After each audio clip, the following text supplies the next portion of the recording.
I'm kind of an adrenaline junkie. I love climbing and skiing, doing stuff that could possibly get me hurt. And this is kind of a more controlled setting to get your adrenaline going. Kind of the biggest reason I like it is I like things that are very precise. So if you make one wrong move, it could be an issue. Geoffery Lord is a junior at Regis Jesuit High School. I met Jeff last year for his sophomore year of track. Kind of want to just, branch out and do more events. Found pole vaulting, and it's kind of stuck. When I first met him, the first thing that struck me was his body type. He was a little taller and had a solid muscle build from top to bottom. So right off the bat, I kind of knew he'd have a pretty good shot at being good at vault. I was really excited to see him pick it up so quickly. And be able to be so successful right out of the gate.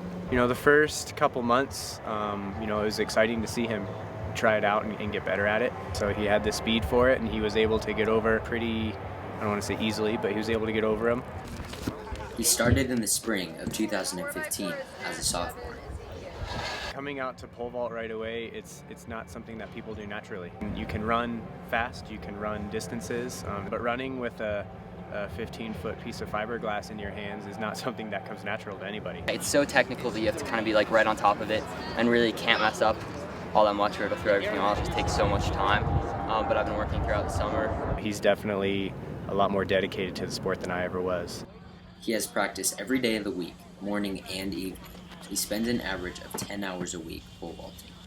His mentality and approach towards vaulting, in terms of the way he prepares himself to compete, he prepares himself to practice, the way he takes instruction from myself and other coaches, being open to new things and trying out what the coach is trying to get you to do. In the Liberty Bell Invitational in 2015, a yearly track meet, Lord suffered a disappointing loss, unable to clear opening height in the first round. I no-heighted, first time no-heighting, and the only time I've no-heighted ever, and I really had no clue what was happening. However, in the 2016 Liberty Bell Invitational, Jeff ranked 3rd out of 27 other male pole vaulters.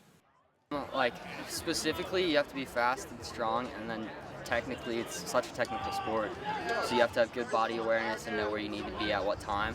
The mentality of this sport is really interesting because it's honestly so mental. You get up there on your 3rd attempt at a bar and you just, there are a bunch of things that are running through your head. What have I been doing wrong?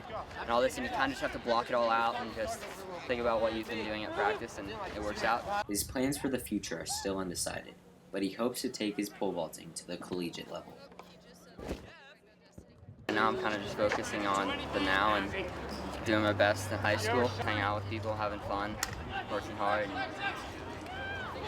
living life. In the 2016 track season, he has reached a height of 14 feet 6 inches. It's been super competitive, and it's going to be fun to see where it goes. He has a desire to be great. I would venture to say he has a desire to be great at everything he does, and it definitely shows through pole vaulting in the amount of work he puts in on and off the runway.